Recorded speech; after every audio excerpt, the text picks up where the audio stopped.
നമസ്കാരം.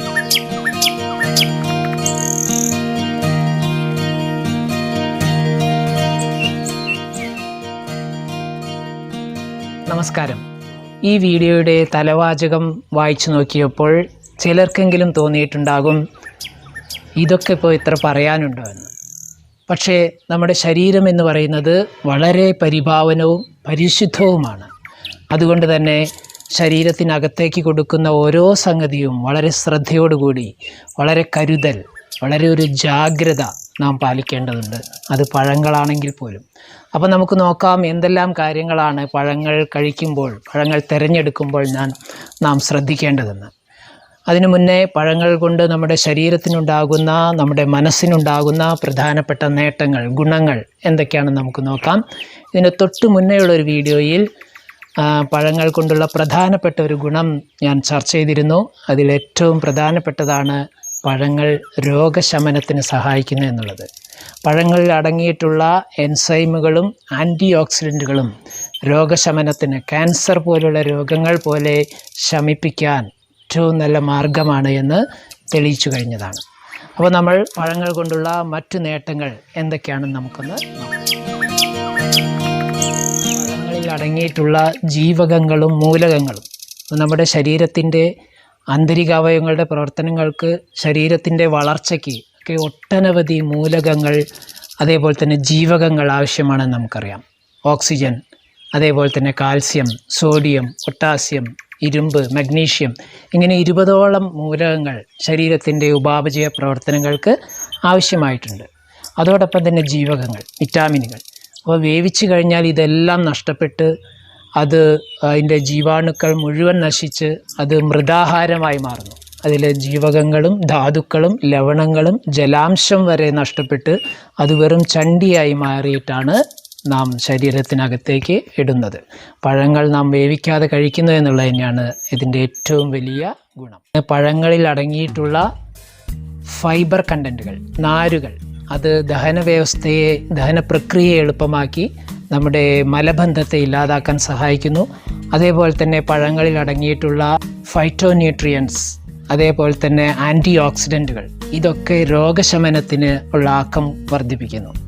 അപ്പോൾ ഇതൊന്നും നമുക്ക് മറ്റു ഒരു വേവിച്ച ഭക്ഷണത്തിൽ നിന്നും ലഭിക്കുകയില്ല എന്നുള്ളത് ഏറ്റവും ഗുണകരമായിട്ടുള്ള ഒരു വസ്തുതയാണ്. പഴങ്ങൾ ധാരാളം കഴിക്കുന്നവർക്ക് ആത്മബലവും ശാന്ത സ്വഭാവവും വർദ്ധിക്കും. ആത്മബലത്തിൻ്റെ കാര്യത്തിൽ അഗ്രഗണ്യരായിരുന്ന ഭാരതീയ ഋഷിവര്യന്മാരെല്ലാം സസ്യാഹാരികളായിരുന്നു നമുക്കറിയാം. അതുപോലെ തന്നെ ഈ പ്രപഞ്ച സൃഷ്ടാവ് മനുഷ്യന് വിധിച്ചിട്ടുള്ളത് പഴങ്ങളാണെന്ന് ഖുറാനും ബൈബിളും ഉദ്ഘോഷിക്കുന്നു. അതിനേക്കാൾ ഉപരിയാണ് പഴങ്ങളിൽ അടങ്ങിയിട്ടുള്ള ജീവതേജസ്. അത് ആ ജീവതേജസ്സോട് കൂടി തന്നെ കഴിക്കുമ്പോൾ അത് നമ്മുടെ ശരീരത്തിൻ്റെ ജീവനും ആ തേജസ് പകർന്നു കിട്ടാൻ നൽകും. അതോടൊപ്പം തന്നെ നല്ല ഊർജവും നല്ല പോഷകങ്ങളും പ്രദാനം ചെയ്ത് രോഗങ്ങളില്ലാത്തൊരു സുന്ദര ജീവിതത്തിലേക്ക് നമ്മെ നയിക്കാൻ പഴങ്ങൾ മുഖ്യ ആഹാരമാക്കുന്നവർക്ക് വളരെ എളുപ്പത്തിൽ സാധിക്കും. പഴങ്ങൾ കഴിക്കുന്നതിലൂടെ ശുദ്ധമായ ഒരു മനസ്സും ശുദ്ധമായ ശരീരവും രൂപപ്പെടുത്താൻ കഴിയും. അതോടൊപ്പം തന്നെ ശരീരത്തിൻ്റെ രോഗപ്രതിരോധ ശേഷി വർദ്ധിക്കും. കൂടാതെ പഴങ്ങൾ സ്ഥിരമായി കഴിക്കുന്നവർക്ക് ശരീരത്തിന് അഴകും സൗന്ദര്യവും വർദ്ധിപ്പിച്ച് നിത്യയൗവനം കാത്തു സൂക്ഷിക്കാൻ സാധിക്കും. ഏത് കാലാവസ്ഥയെയും അതിജീവിക്കാൻ സാധിക്കും. കൂടാതെ പഴങ്ങൾ ധാരാളം കഴിക്കുന്നവർക്ക് ശരീര ദുർഗന്ധമോ വിയർപ്പുനാറ്റമോ ഉണ്ടാകില്ല എന്നുള്ളതും വളരെ പ്രധാനപ്പെട്ട ഒരു ഗുണം തന്നെയാണ്. മറ്റൊന്ന്, പഴങ്ങൾ പെട്ടെന്ന് കേടാകുന്നില്ല. ഇനി കേടായാൽ തന്നെ ദുസ്സഹമായ ഗന്ധം അതിൽ നിന്നുണ്ടാകുന്നില്ല. വേവിച്ച ഭക്ഷണം 2 മണിക്കൂർ അല്ലെങ്കിൽ 3 മണിക്കൂർ കഴിയുമ്പം തന്നെ അതിന് ദുർഗന്ധം വമിക്കാൻ തുടങ്ങും. പഴം കഴിക്കുന്നത് ഒരു ശീലമാക്കിയ ശേഷം ശരീരത്തിന് നല്ല വ്യത്യാസങ്ങൾ അനുഭവപ്പെടുന്നുണ്ട്. പലവിധമായ അസ്വസ്ഥതകൾ മാറിയിട്ട് നല്ലൊരു ഉന്മേഷമുള്ള അവസ്ഥ നിലനിർത്താൻ കഴിയുന്നുണ്ട്. പക്ഷേ ഇങ്ങനെയൊക്കെ ഗുണങ്ങളുണ്ടെങ്കിലും പഴങ്ങൾ കഴിക്കുന്നതിന് ഒരു ശക്തമായ തടസ്സം പറയാറ് അതിലുപയോഗിക്കുന്ന രാസകീടനാശിനികളെ കുറിച്ചാണ്.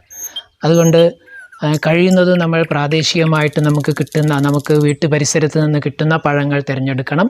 അപ്പോൾ പഴങ്ങൾ തിരഞ്ഞെടുക്കുമ്പോൾ ശ്രദ്ധിക്കേണ്ട കാര്യങ്ങളിലേക്ക് നമുക്ക് കടക്കാം. പക്ഷേ പഴങ്ങളിൽ തന്നെ അടങ്ങിയിട്ടുള്ള എൻസൈമുകൾക്ക് അതിനെയെല്ലാം നിർവീര്യമാക്കാനുള്ള വളരെ ശക്തമായ ഒരു കരുത്ത് പഴങ്ങളിൽ തന്നെ അടങ്ങിയിട്ടുണ്ട്. അപ്പോൾ പഴങ്ങൾ കഴിക്കുമ്പോൾ ശ്രദ്ധിക്കേണ്ട കാര്യങ്ങൾ എന്തെല്ലാമാണ്? ഏറ്റവും പ്രധാനമായിട്ട് അതിൻ്റെ ജീവ തേജസ്സോടുകൂടി കഴിക്കാൻ കഴിയണം എന്നുള്ളത് തന്നെ. അതായത് ഒരു പഴം അതിൻ്റെ ഞെട്ടിൽ നിന്നും വേർപെടുത്തിയതിന് ശേഷം അധികം വൈകാതെ, എത്ര കണ്ട് വൈകുന്നോ അതിനനുസരിച്ച് അതിൻ്റെ തേജസ് നഷ്ടപ്പെട്ടുകൊണ്ടേയിരിക്കും. അപ്പോൾ ആ നമ്മുടെ ശരീരത്തിലുള്ള ജീവന് ആ തേജസ് പകർന്നു കിട്ടാൻ ആ പഴം കഴിക്കുന്നതിലൂടെ സാധിക്കണം.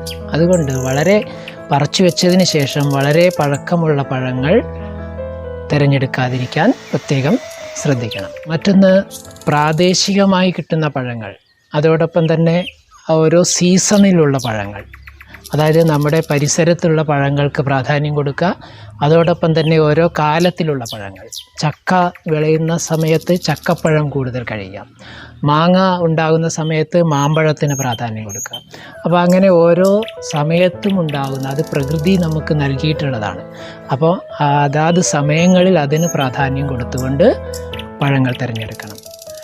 മൂന്നാമത്തെ ഒരു കാര്യം, അധിക പഴങ്ങൾ ചേർത്ത് കഴിക്കാതിരിക്കുക. ഒരു നേരം കഴിയുന്നത് 1-2 പഴങ്ങൾ ചേർത്ത് കഴിക്കുക എന്നുള്ളത് തന്നെ. കൂടുതൽ പഴങ്ങൾ മിക്സ് ചെയ്ത് കഴിക്കുന്നത് പോലും ശരീരത്തിൻ്റെ ആമാശയത്തിന്, ദഹന പ്രവർത്തനങ്ങൾക്കൊക്കെ പ്രതിസന്ധി ഉണ്ടായിരിക്കും. അപ്പോൾ അതുകൊണ്ട് കഴിയുന്നത് 1-2 ഒരു പഴം മാത്രമായിട്ട് എടുക്കാം. അതല്ലെങ്കിൽ 1-2 പഴങ്ങൾ മാത്രം ചേർത്ത് കഴിച്ചുകൊണ്ട് ഒരു നേരത്തെ ഭക്ഷണം പഴങ്ങൾ മാത്രമാക്കിയാൽ അത്രയും ഗുണമാണ് ശരീരത്തിന് കിട്ടുന്നത്. മറ്റൊന്ന്, വേവിച്ച ഭക്ഷണം കഴിക്കുമ്പോൾ അതിനോടൊപ്പം പഴങ്ങൾ കഴിക്കാതിരിക്കുക. ആദ്യം പഴങ്ങൾ കഴിച്ചിട്ട് വേവിച്ച ഭക്ഷണം കഴിക്കുക. സാധാരണ നമ്മൾ പാലിക്കുന്നൊരു രീതി എന്ന് പറയുന്നത് ഭക്ഷണം കഴിച്ചു കഴിഞ്ഞിട്ടാണ് പഴങ്ങൾ കഴിക്കാറ്. അത് തെറ്റായ, അല്ലെങ്കിൽ ശരീരത്തിന് ദഹന പ്രതിസന്ധി ഉണ്ടാക്കും. അതുകൊണ്ട് ആദ്യം പഴങ്ങൾ കഴിച്ചിട്ട് വേവിച്ച ഭക്ഷണങ്ങൾ കഴിക്കുക. അതെപ്പോഴായാലും, രാവിലെ ആയാലും ഉച്ചയ്ക്കായാലും ഒക്കെ 1-2 പഴങ്ങൾ കഴിച്ചതിന് ശേഷം നമ്മുടെ പ്രധാന ആഹാരത്തിലേക്ക് പോകാം. അതോടൊപ്പം തന്നെ പഴങ്ങൾ ചേർത്ത് കഴിക്കുമ്പോൾ മധുരമുള്ള പഴങ്ങളും പുളിപ്പഴങ്ങളും ചേർത്ത് കഴിക്കാതിരിക്കണം. മധുരമുള്ള പഴങ്ങൾ എന്ന് പറയുമ്പോൾ ചക്കപ്പഴം, അതേപോലെ തന്നെ വാഴപ്പഴം, ഇതൊക്കെ മധുരമുള്ള പഴത്തിൽപ്പെടുത്താം. തണ്ണിമത്തൻ, ഇതൊക്കെ ആ വിഭാഗത്തിൽപ്പെടും. എന്നാൽ പുളിപ്പഴങ്ങളിൽ പെടുന്നതാണ് നമ്മുടെ പൈനാപ്പിൾ, ഓറഞ്ച്, അതേപോലെ തന്നെ വാഴപ്പഴത്തിൽ പാളയംകോടൻ അല്ലെങ്കിൽ മൈസൂർ പഴം എന്ന് പറയുന്ന വിഭാഗം, മുന്തിരി, ഈ മാങ്ങ, മുസമ്പി, ഇതൊക്കെ പുളിപ്പഴങ്ങളാണ്. അപ്പോൾ ഇത് രണ്ടും കൂടെ ചേർത്ത് കഴിക്കുന്നത് പോലും ശരീരത്തിന് ദഹന പ്രയാസങ്ങളുണ്ടാക്കും. അപ്പോൾ അതുകൊണ്ട് മധുരമുള്ള പഴങ്ങൾ കഴിച്ച് അല്പസമയം കഴിഞ്ഞിട്ട്, ഏറ്റവും ചുരുങ്ങിയത് ഒരു 10 മിനിറ്റെങ്കിലും കഴിഞ്ഞിട്ടേ പുളിപ്പഴങ്ങൾ കഴിക്കാവൂ. ഒരു നേരം മധുരമുള്ള പഴങ്ങൾ കഴിക്കുകയാണെങ്കിൽ മറ്റൊരു നേരം പുളിയുള്ള പഴങ്ങൾ മാത്രമായിട്ട് അങ്ങനെയും ശീലിക്കാം. മറ്റൊരു കാര്യം, ധാന്യത്തോടൊപ്പം ഒരു കാരണവശാലും പഴങ്ങൾ ചേർത്ത് കഴിക്കാതിരിക്കണം. ധാന്യം എന്ന് പറയുമ്പോൾ നമുക്കറിയാം അതിൽ കാർബോഹൈഡ്രേറ്റ് ആണ്, അല്ലെങ്കിൽ അന്നജമാണ്. അതും പഴവും കൂടെ ചേരുമ്പോൾ അതിനെ ദഹിപ്പിക്കാൻ ശരീരത്തിന് സാധിക്കില്ല. കാരണം പഴങ്ങൾ വേഗത്തിൽ, ഏറ്റവും പെട്ടെന്ന് ദഹിക്കുന്നതാണ് പഴങ്ങൾ. നമ്മുടെ വായിലേക്ക് ഇടുമ്പോൾ തന്നെ അതിൻ്റെ ദഹന പ്രക്രിയ ആരംഭിക്കും. അപ്പോൾ ഇതുകൊണ്ട് ചേർത്ത് കഴിക്കുമ്പോൾ അതിനെ രണ്ടിനെയും ദഹിപ്പിക്കാൻ കഴിയാതെ ശരീരം പരവശമാകും. അപ്പോൾ നമ്മൾ ശീലിച്ചു വന്നിട്ടുള്ള ചില ഭക്ഷണ രീതികൾ, ഇപ്പോൾ പുട്ടും പഴവും അല്ലെങ്കിൽ ഉപ്പുമാവും പഴവും, ഇതൊക്കെ ധാന്യത്തിൽ പെടുന്നതാണ്. അപ്പം അതിനോട് ചേർത്ത് പഴങ്ങൾ കഴിക്കാതിരിക്കണം. അതിൻ്റെ കൂടെ പിന്നെ എന്ത് കഴിക്കാൻ പറ്റും? അപ്പോൾ അവിടെ വിരുദ്ധാഹാരം എന്ന് പറയുന്ന ഒരു ഘടകമുണ്ട്. അതിനെക്കുറിച്ച് നമുക്ക് പിന്നീടൊരു വീഡിയോയിൽ ചർച്ച ചെയ്യാം. പഴങ്ങളോടൊപ്പം മറ്റു മധുരങ്ങൾ ചേർത്ത് കഴിക്കാതിരിക്കുന്നതാണ് നല്ലത്. അതായത് പലപ്പോഴും നമ്മൾ ശർക്കരയോ അല്ലെങ്കിൽ തേനോ ഒക്കെ ചേർക്കാറുണ്ട്. പക്ഷേ ഏറ്റവും നല്ലത് ഒരു മധുരവും ചേർക്കാതെ പഴങ്ങളിലുള്ള മധുരം തന്നെ ശരീരത്തിന് നൽകുന്നതായിരിക്കും നല്ലത്. കുഴപ്പമുണ്ടായിട്ടല്ല, പക്ഷേ കൂടുതൽ ഗുണം കിട്ടുക അങ്ങനെയായിരിക്കും. അതേപോലെ തന്നെ പഴങ്ങളും പച്ചക്കറികളും തമ്മിൽ ചേർത്ത് കഴിക്കാതിരിക്കണം. പഴങ്ങളിൽ അടങ്ങിയിട്ടുള്ള എൻസൈമുകൾ വേറെയാണ്, പച്ചക്കറികളിൽ വേറെയാണ്. അപ്പോൾ അതുകൊണ്ട് അവ രണ്ടും കൂടെ ഇടകലർത്തി കഴിക്കുന്നതും ശരീരത്തിന് അത്ര ഗുണകരമല്ല. പഴങ്ങൾ നമുക്ക് എത്ര വേണമെങ്കിലും കഴിക്കാം, വിശപ്പ് മാറുന്നത് വരെ കഴിക്കാം. പഴങ്ങൾ എത്ര കഴിച്ചാലും വേവിച്ച ഭക്ഷണം കഴിച്ചിട്ടുണ്ടാകുന്ന, അമിത ഭക്ഷണം കഴിച്ചിട്ടുണ്ടാകുന്ന ദഹന പ്രതിസന്ധിയോ ദഹനക്കേടോ ഒന്നും തന്നെ ഉണ്ടാകുന്നില്ല. അപ്പോൾ അതുകൊണ്ട് വിശപ്പ് മാറുന്നത് വരെ പഴങ്ങൾ കഴിക്കാം. ഒരു നേരത്തെ ഭക്ഷണം പഴങ്ങൾ മാത്രം കഴിച്ചുകൊണ്ട് വിശപ്പ് മാറ്റാം. അത് ഏറ്റവും നല്ലത് വൈകിട്ടത്തെ ഭക്ഷണമാണ്. രാത്രിയിലെ ഭക്ഷണം അധികം വൈകാതെ തന്നെ ഒരു 7 മണി 8 മണിയോട് മുന്നേ തന്നെ പഴങ്ങൾ മാത്രം കഴിച്ച് വിശപ്പ് മാറ്റി നല്ല ഉറക്കത്തിലേക്ക് പോകാൻ ശരീരത്തിന് സാധിക്കും. ഒരു രോഗാവസ്ഥയിലാണ് പഴങ്ങൾ കഴിക്കുന്നതെങ്കിൽ ആ ജ്യൂസ് പരുവത്തിലാക്കിയിട്ട് കഴിക്കുന്നത് നല്ലതാണ്. അപ്പോഴും നാം ശ്രദ്ധിക്കേണ്ടത് അതിൽ മറ്റു ചേരുവകളൊന്നും തന്നെ ചേർക്കരുത്. വെള്ളം പോലും ആവശ്യമാണെങ്കിൽ മാത്രം ചേർത്ത് ജ്യൂസുകളാക്കിയിട്ട് കഴിച്ചാൽ മതി. പഴങ്ങൾ കഴിക്കുമ്പോൾ വയറു നിറഞ്ഞു എന്ന് തോന്നാത്ത ഒരവസ്ഥ ജ്യൂസുകൾ കഴിക്കുമ്പോൾ ഉണ്ടാകുന്നില്ല. പെട്ടെന്ന് വയറു നിറഞ്ഞു എന്ന തോന്നലും ക്ഷീണത്തെ പെട്ടെന്ന് ശമിപ്പിക്കാനും ജ്യൂസുകളിലൂടെ സാധിക്കും. അപ്പോൾ അതുകൊണ്ട് ഇടയ്ക്കൊക്കെ പഴങ്ങളുടെ ജ്യൂസുകൾ അല്ലെങ്കിൽ പഴച്ചാറുകൾ കഴിച്ച് നമുക്ക് ക്ഷീണത്തെ മാറ്റി നിർത്താൻ സാധിക്കും. വേവിച്ച ഭക്ഷണം കഴിച്ചിട്ട് കിട്ടുന്നതിനേക്കാൾ വേഗത്തിൽ ക്ഷീണം മാറിയെടുക്കാൻ പഴങ്ങളിലൂടെയും പഴങ്ങളുടെ ചാറുകൾ കഴിക്കുന്നതിലൂടെയും ശരീരത്തിന് സാധിക്കും. പ്രിയമുള്ളവരെ, നല്ല ഭക്ഷണം മാത്രം വീഴുന്ന ആമാശയം ശരീരത്തിൻ്റെ ഒരു ഭാഗ്യമാണ്. അത്തരം ആമാശയമുള്ളവർ ആരോഗ്യ സൗഭാഗ്യമുള്ളവരുമാണ്.